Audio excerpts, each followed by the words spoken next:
So, females, I hope you are here. Part 2.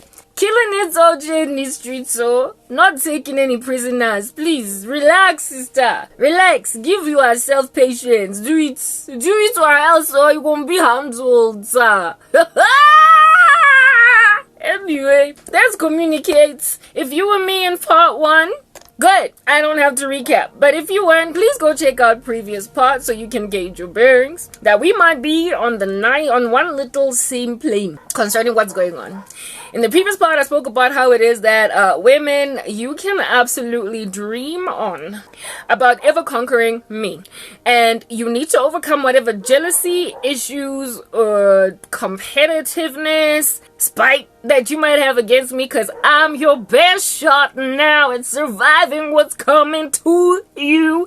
And also, I am good to advise those who are yet to go through what under heaven you're going to inevitably put yourself through, because you don't want to listen to it, sister. I had this young female who found me on TikTok. She was only 20 years old, 19 turning 20, and she found me intriguing, however quite heavy, because of the advice I gave her, because she wasn't ready to down tools. She wasn't ready to let go of sowing a royal oats or whatever. She wasn't ready to let go of testing this market, these streets. And I kept on telling her, sisters, if you don't listen to me, you will only ever end up one of two females. Either a really good girl that is going to stay single until you're 50, perpetually pursued by married men that passed you up when you were 21, or you're gonna be the one that these gangsters leave for the better girl. Either way, you're gonna be miserable if you don't heed me now. And this woman, this young lady, imagined me some bitter broad whose life has just been ransacked and discombobulated, and so I can't think straight. I've inhaled the gases of sorrow, and they have made my brain fuzzy. They have scrambled my understanding, and she's gonna just go out in this world, these wildernesses, these bushes, and figure it out on her own. She was convicted enough by the Holy Spirit to, be drawn to me enough to write me an email. But when I started to give her advice and lead her to my videos, she was like,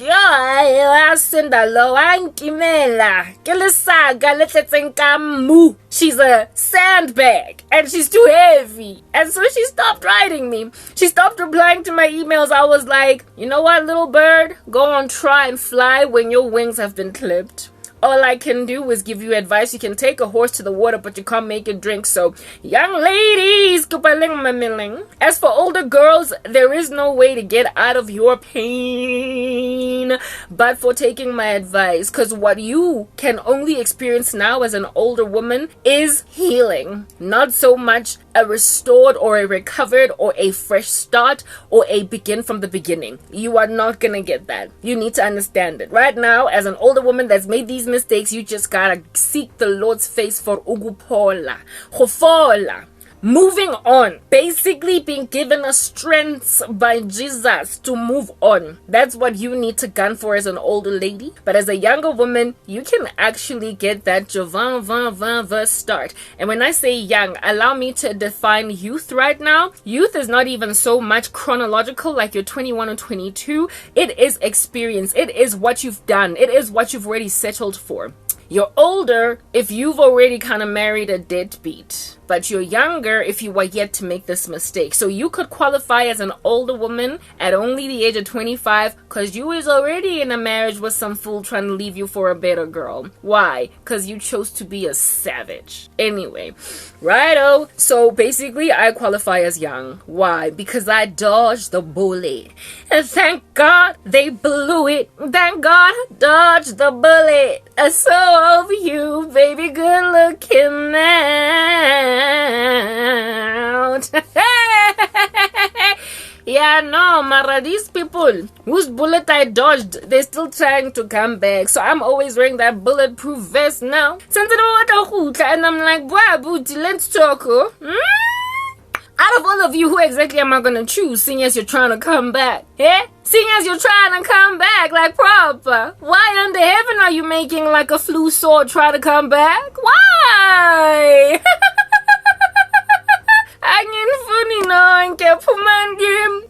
Move on! Anyway, Let's take a sip of our tea. Yes. Amen. Yes. Amen. Amen. Amen. Amen. Amen. Morana, just so what's here, guys. Jesus predicts. So if you was a 45-year-old woman that's never been married, and also it's a posozena, you might as well be a spring chicken baby girl, cause our time is here. Hey, hey,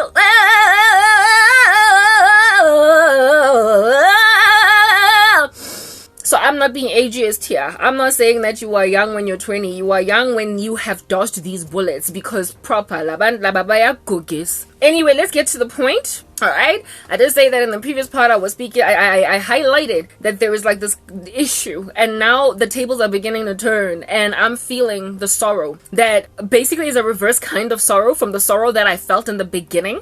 And for me, it's like, I'm sorry, like no, like why, hey, like libalang, haribuing. I spoke about those songs in my previous part. Those songs that Tony Braxton, that the Lord used to basically communicate to me what is the dynamic going on here, and I'm going to explain every last one of them. The first song that I spoke about was that one, yeah, who do you think I am, don't you know that he was my man, yeah. And then the second one was Unbreak My Heart, and then the third one was what was the third one? God, please bring it back to me. At night when he lays down, how I wish I could not hear the sound. And then the last one was the all night with you there beside me.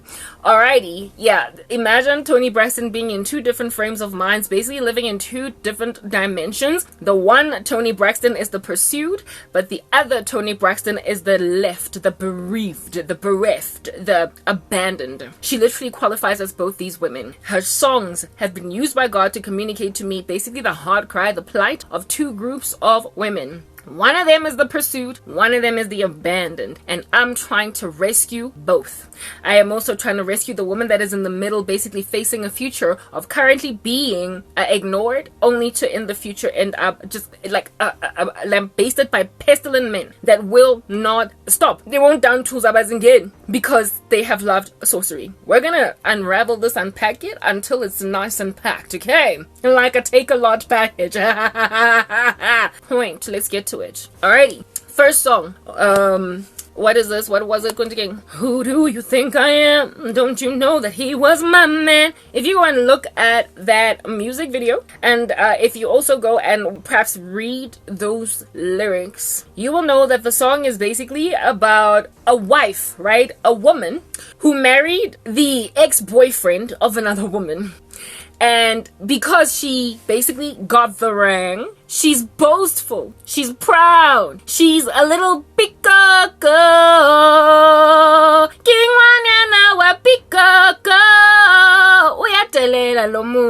She is literally, you are like the ex-girlfriend is a woman that the guy was with maybe like a couple of years, 4, 5, 3, writing it out in, early youth, and it appears as if though y'all are gonna get married. Like, those relationships.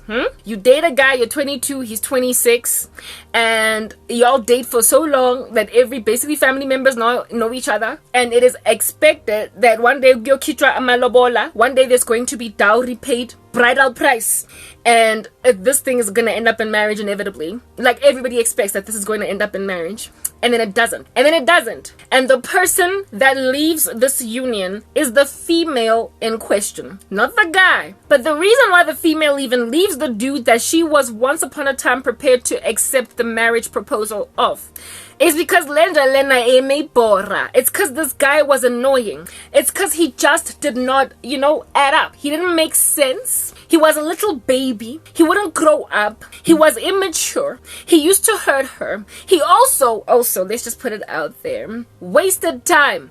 So one of those guys, like, you're dating, but dude, it's been 3 years. Dude, it's been 4 years. It's been 10. Dude, why do we need to date for so long before you make an honest woman out of me? Yeah. And you even raise it. You know how women say, don't pressurize a man to get married. Yeah, we like to say that, but like very few women actually just take in their stride men who just kind of, string them along. They very, like, they tell themselves that they're not going to be that girl. They tell themselves that they're not going to be the girl that is going to be like, God, babe, we've been together for 2 years now. I mean, I need to know. I'm not getting any younger. My biological clock is ticking, blah, blah, blah, blah, blah, blah. Every woman does not want to be the girl to constantly raise this issue, but a lot of women inevitably become that girl. And I was, frankly, in my old relationship. I didn't want to be the girl that's always talking about marriage with a dude. We're both in our 20s, but I became that girl. And this dude, then his response, and that's what keeps you in the relationship, is, we're gonna eventually do it, relax. You know, I need to get this fixed first, and blah, blah, blah. So he's not saying, I don't want you. He's not saying, I'm not gonna marry you. He's saying, yeah, of course, but like, not yet. You know, I got, yeah, type setup thing. So not only is the foot dragging going on, in terms of that issue, but there are other things about this guy that are very ish, you know, a lot is off. Like, a lot is off. Either he's not ambitious the way that you are growing at an astronomical rate, and he's like walking around these streets at like a snail. You are progressing past him at, like, you know, bullet speed. He also is when you talk to him, you know, about like grander, important, deep matters, he appears to be listening to you because he doesn't want to fight, but then he does the exact opposite and doesn't listen to what you have to say, and this becomes like a cycle in the relationship that frustrates the living daylights out of you. When then you dump him, when you leave him because you're tired of just being strung along, first and foremost, and secondly, all the issues that you have, you imagine, are now starting to become deal breakers. When you dump him, comes back groveling, crying, saying, no, but we gonna do this, plus you and I, come on, we ride or die like that. And on top of that, I mean, where else are you gonna find another guy like me that's gonna, like my ex-boyfriend Papa used to say, that no other guy is gonna be able to stand for what basically rubbish I bring forward. He didn't use those exact words, but he used to say, no other guy can handle me. That arrogance, like, oh dude, and I fell for it. You know, for dumb. Yeah, I fell for it. Anyway, whatever. Yeah, every time you try to leave, he basically reels you back in, and your feelings just kind of make you go back anyway. And because women, a lot of times when they're young, before they know Jesus, they just run, sprint, marathon, like they do a triathlon down the aisle instead of walking. That even when there are red flags yawning at you, flailing, cantankerous, they are loud, they are playing drums, even when they're all up in your grill, you are like, you're full of settling. Just full of settling. You just want to get married, and you don't want to be one of those typical statistics in the black community, baby mama without being married, or just unmarried at, like, you know, 38, like Garabo type thing. Because you hope not to be that thing. You want to be the exception to the norm. You are prepared, should this dude propose marriage to you, to say yes, despite there being so many deal breakers in the room. There also likely was like a dude that was a threat to the boyfriend that rocked up, try to holler at you, talk and whatnot, and during a breakup or during a time when you and your boyfriend were fighting, you allowed yourself to go on a date with him or whatever to see if you could do this, but you were just so used to that which was comfortable that you told this dude, you know, thanks for the lunch, but I've been with this guy for 3 years, I've been with this guy for 4 years, I'm not about to start something new, so thanks. And then you realize that, frankly, you would have been better off with the other guy, and the other guy is now all broken, devastated, moves on, marries another woman, and you're like, snap, should have done that rather, because I would have been better off. You are so sutured to this random dude's leg that you end up even telling some other much better guy no, because you're ride or die. Ride or die. You're his ride or die. Yeah, you know that scene go being Mary Jane. Anyway, whatever. That's what's good. Very well. You're that girl. And then somewhere along the way, you like snap out of whatever keeps on taking you back to this rando. Okay? Like you keep dumping him and getting back, suga. At some point you snap out of it. Like, yeah, that's why I use that analogy so very many times to describe the insanity of YouTube to censor the whole planet. We keep on going back to YouTube over and over and over again, despite it being so mean to us. We don't boycott them. But just like the girlfriend that has constantly gone back to a bad dude, but that eventually, one day she's just done. Yeah, one day, like, the whole customer base of YouTube is just gonna be like, I'm done. I'm sick and tired of being censored for no reason at all. I use that analogy because I know that Pina Elea R. Kelly is spot on. When a woman's fed up, oh my, there ain't nothing you can do about it. Proper. There's nothing you can do about a woman that has been ride or die, sat you out for years, and now she's just done. And the thing that makes her get done is the fact that by acting such a fool, these guys, for so long, they don't actually know that they're chipping away at their resilience. They are also chipping away at feelings in the hearts of these women. They are chipping away at that which initially was standing very firm in them. And it takes time, this erosion process of a woman's resilience for men, her long suffering and her fortitude. It takes time to chip away at it. And they don't see when the final brick has been chipped away that causes the whole structure to come tumbling down. So by the time you dump them and it's done, they are shocked. Because they never expect that you will ever be done. They never expect it because of the fortitude. Do you understand? The long suffering, basically. Nonsense. I say black community. It's like, no rubbish. Anyway.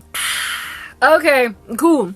Now you have left the guy, right? Pumeguye. You've moved on from this random buffoonery and you dump him. Like, okay, like you've been dumping him. You've been breaking up, but you've been making Yeah, no, this time around, you dump the okie. But herein lies the deal. Remember this dude? In the beginning, you thought you could make it work. I spoke about that in my previous part, right? When you first start dating, that's the sad thing about women, especially black women. This potential thing, like this mindset, yoguti, he's got potential. How it takes us for a nice little spinning class at the gym that does nothing for your muscles, neither makes you lose weight, yet you keep on going back. How under heaven they take you for a ride. My goodness. Because this dude is putting his best foot forward at the beginning of the relationship, and because he genuinely actually has some pretty strong feelings for you, because he also genuinely just wants to stop being wild. He's like actually looking for a wife. When you start talking initially about changes that must be made and all that jazz, yo, this dude appears to be like getting battered by it. He appears to be getting maneuvered, in his core unto better things. Women are very building of men. The Lord Grandshop made us helper suitables. So when we rock up in a man's life, he improves if he heeds. That's why the Bible says if you don't listen to your wives, your prayers will be hindered. We are helper suitables. So when a man allows a woman to basically do what she's supposed to do, he becomes a better man. So initially, because this dude genuinely is interested, and he's not trying to play, like at all, he's actually in love, he heeds. I remember with my ex, guys, Yazi, when you... First of all, on the day that we met, my cousin, my cousin's boyfriend came to pick us up from some, like, dinner for girls that we were having. Go Santon, go News Cafe. And my cousin's boyfriend came with my would-be boyfriend. Do you understand? And this guy, out of all the girls, decided that he's going to choose me or whatever, right? He liked me. But I remember telling my cousin when we were driving back home, right, that, no, not on the same day.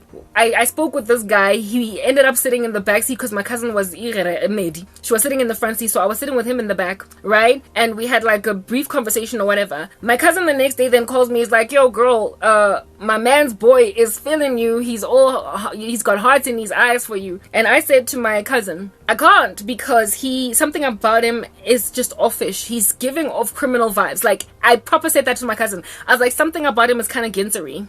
And my cousin was like, yeah, okay, I get where you're coming from. I agree. My cousin knew him from before. I had only ever met him that day. And my cousin agreed that there was something off about this guy. And that's what I said, right? But this dude pursued me. At the time, I was dating somebody else. A closet homosexual. I wasn't even in love with him. I was so annoyed by his mannerisms. I was so annoyed by his effeminateness. Like, he was like a little girl. The guy that I was dating was girly. He was like a female papa. He was more like my best friend than my boyfriend. Anyway, whatever. I don't know why I was hanging out in there.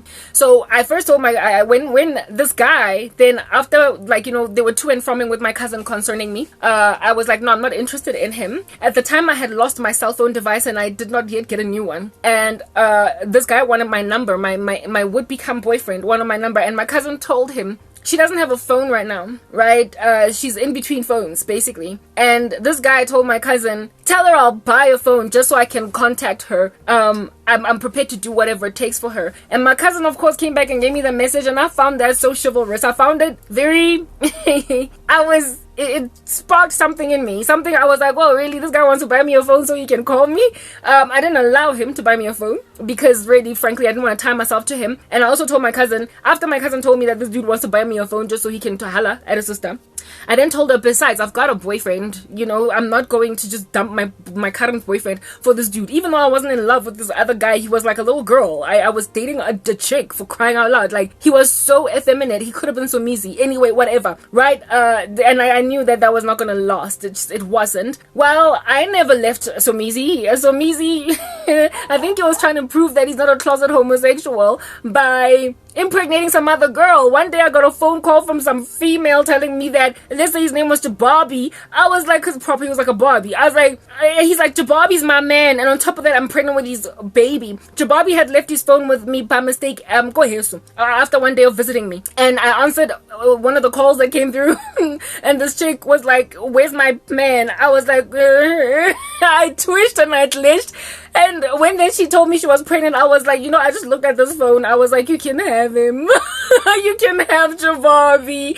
You can have him because I'm not even in love. He is effeminate. He's like a girl. And on top of that, like, who in the world, like, you're gay, for crying out loud. And you prosper to go and sleep with another woman and impregnate her? Like, the situation was so bizarre to me because Jababi, I'm sorry to have to give these details, was so gay that he struggled to get, ready for me, if you know what I mean. Like, yeah, I'm not even gonna enter into the details of that because I'm a Christian, right? So for those reasons, I struggled with that, with him. And for me, it was like he impregnated a woman. How did that happen?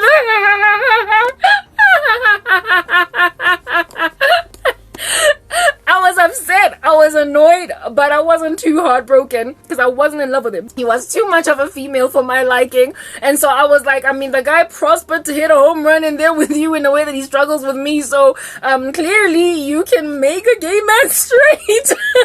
Take him. I don't want him. Like, yeah, when Jababi came to collect his phone, and when he came to collect his phone, he used to call me, sorry, a public phone, right? Because his phone was with me. And on the phone, I told him, your girlfriend called me and told me, one of your girls told me that she's pregnant with your baby. It's over. And when he came to collect the phone, Jababi was laughing at me for being angry. And so that irritated me even more. So for me, it was like, first of all, you're a closet homosexual that impregnated some other woman. It's like, Palisa with Somizi. I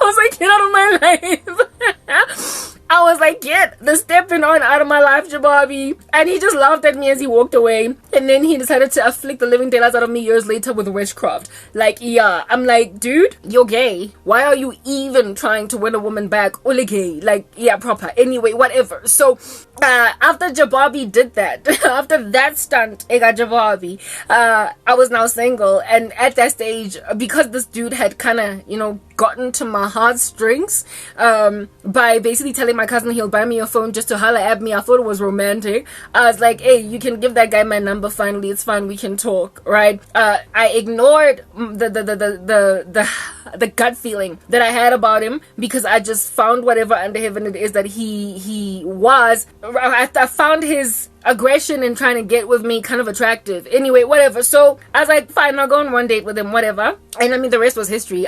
We fell in love like really quite violently, quite fast and quickly. Immediately after I broke up with Jababi, I was running these streets with that other guy, right? And however, on our first date, I picked up that what I had told my cousin, that something about this dude is sketch, was true. Indeed, he had issues with drugs. There was a criminal streak, the conversations that we were having, the things he'd done. I realized that this dude kind of glamorizes ill-gotten gain, at which point I kind of put my foot down, like literally on the first date, on some, dude, if you're into that kind of stuff, we're not gonna work out. And he liked me so much that he was like, no, he literally changed his mind right there, and lied and said, no, I'm not into that stuff anymore. I used to be into that stuff, but now I'm grown up and all that jazz. That was when I was a little bit younger, told me stories about how they used to travel, like basically make some strange deals and end up going overseas and whatnot because of ill-gotten gain. He was just a dude that was into shiga. And when I came in, I was like, I don't want to date a dude with a criminal streak. I don't want to besuka, first of all, in prison. I don't want to visit a guy in prison. And secondly, I also don't want to bury a boyfriend. Like, my goodness, no, I'm not doing it. I'm like, there was this girl in high school that was in my class that was always, like, every year there was a boyfriend that died. Or two. Like, I remember one year, 2 of her boyfriends passed away. I was like, why do you keep, at such a young age or a teenager, like, mourning boyfriends? It's because she was dating ginzas. She used to date a ginza as a teenage girl. So sometimes it just got shot dead. And I was like, whoa, I'm not gonna be, let's say her name was Pinky. I was like, I'm not gonna be like Pinky, like mourning at like just 22. I'm not doing it. So for me, I was like, if you're that kind of guy, I'm sorry, we're not doing it. At which point he realized that I was a good girl, right? And that I was not the kind of woman to glamorize crime. I was not the kind of woman to glamorize, what do you call this? Like a boyfriend bringing her a Gucci bag because he prospered to somehow steal it from the Gucci store, or he somehow managed to raise like 25,000 rands and decided that with some of that money is gonna go to Gucci, go send an along regular a purse. You know, I was like, I made it clear to him in not so many words on our first date that I'm not the kind of woman that is going to ever glamorize a life of crime because you buy me things. So that made him realize that, okay, this is a different woman. She's not the typical kind of woman that I've been with in the past that love money so much that they don't care where I get mine. He had a job. We were both young. I was 22, he was 26. Nasebetsa call centering, Lena nikisebetsa call centering. But there was a way that he used to make money extra on the side, and I pretty much told him that that's gotta stop. Like, literally, accept your little meager call center salary. The two of us will grow together, or I'm leaving. Because, like I said, I'm not gonna pisuka in prison or even attend the funeral of a boyfriend. I'm not gonna glamorize crime. I'm not that girl. Because he liked me that much, and I think that was one of the biggest reasons why he fell for me. He was like, oh, and another thing that he also had as an issue, drugs. Like, he used to just every so often experiment with snuffing lines of cocaine or taking ecstasy or whatever. I was like, I will never be the kind of girl to take drugs with you, and I also will not be with a guy that's into drugs. Our first kiss was that very same first date, and his tongue was so dry. I found out that the reason why that's the case later on, when I sort of kind of studied into the matter, was because he was, a drug user. And so apparently drugs, they dry out your mouth, type establishment thing, and his tongue was dry. His mouth was dry. And I was like, I've never kissed a guy like that before. And lo and behold, a couple of months down the line from our relationship commencing, that dryness left him because he actually listened to me. He listened to me. He liked me that much. He changed for me. He did. He stopped them shiga business for 5 seconds. He also stopped taking drugs for 5 seconds. He stopped to a point, like I said, I could feel in his mouth that he was no longer dry as time progressed, right? Basically, whatever happens to your mucous membranes when you take drugs, he recovered from it, evidencing that he has stopped using. Okay? Very well. This dude heeded me. Initially, when we spoke, he was like, I've met a good girl. I remember one time, I'm phonela from a party or whatever, and he was like, I'm bored over here. I just want to go home because I don't need to be here anymore. So he calmed down. He calmed down hard knock because of me. He slowed down a whole bunch to a point where his mother and his grandmother fell head over heels in love with me because I apparently was the first woman to come into his life to basically subdue a little beast. The beast that he was, I apparently subdued it, and that's why his mother was my biggest fan. And his grandmother. Very well, right? Basically, his family really liked me, except for the dad, because you see, the issue is in a misogynistic climate that was basically, that counseled my boyfriend unto the end of, you don't let a woman tell you what to do, you don't let a woman run you. And among the people that used to tell him this was his dad, that you need to take your ground, make your stand, otherwise this woman is going to be too strong for you, and she's going to basically be the one to wear the pants in the relationship, and you shouldn't allow that to happen. I wasn't trying to wear the pants. I was just not trying to be with a little criminal dude. And so all the things that he left at the door to be with me, his boys were like, yo, nah, this person is whipped, and frankly unacceptably so, because this woman is changing our friend. Like, this female is changing Unganwe too. This woman has made our friend stop with the drugs. This woman has made our friend, like, he's literally telling us, no, I'm cool with the ecstasy tonight. When we go out partying, he is drinking less, and if anything, never mind drinking less, he stopped spending all his time with them, and we were always together. Like, so much so was I always with my boyfriend that even when their girlfriends were not there, I was there. His friends got paranoid. I was the one that never changed. Like, these guys would come, you know how they would play different women and they would rock up with different girls at like different parties every weekend or whatever. And I think they had a problem with it because they were like, Ukarabo knows imedizetu.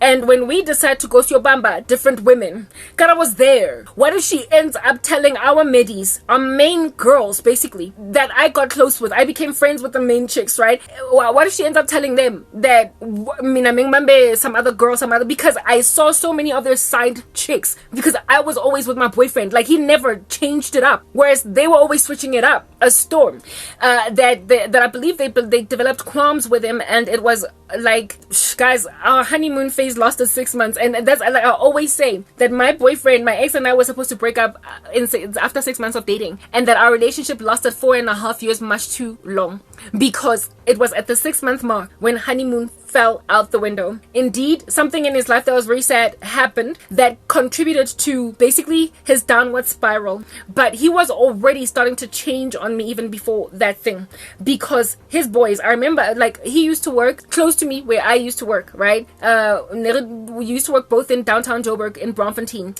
and so we used to meet in the beginning of our relationship. We used to meet during lunch, and we would exchange, like, 1 week I'd make lunch, and then the next week he'd be the one to make lunch and bring it, right? And we'd meet at this like one spot where we'd have lunch together, type establishment thing. One time one of his colleagues walked past us while we were having lunch at this spot where we met, because remember, his office building was not far from where it is that we used to have lunch together. And his colleague flat out said to him in front of me, almost like I wasn't even there, he's like, no wonder you're so whipped. You keep on leaving the office every single day to meet this woman. Now I see why. It's because we are glisa. He was like, nah, I'm basically bewitching my boyfriend, and that's why he's so in love with me. At that time, I laughed because I thought, like, I thought nothing of it. I did not know that sorcery was such a part and parcel of the dating game in South Africa. I had no clue. So when this guy accused me of uglisi boyfriend, I thought that he was joking. I thought he was just saying, my goodness, you are so in love with her that she's bedazzled you. I guess, girl, congratulations, you subdued a beast that we could not subdue. But this dude was serious, because the epidemic of witchcraft in South Africa is that bad, to a point where when a man genuinely falls in love with a woman to a point of actually transforming his life for her, something that is good in the sight of God, however, you should not be dating and fornicating and all that jazz, but I didn't know that yet, something that is actually good is gazed upon as suspect in a country that absolutely loves witchcraft. Anyway, guys, I need to use the bathroom, and I've already spoken past 30 minutes right now, so we'll move into the next part and continue to tell the story once I've done whatever next part.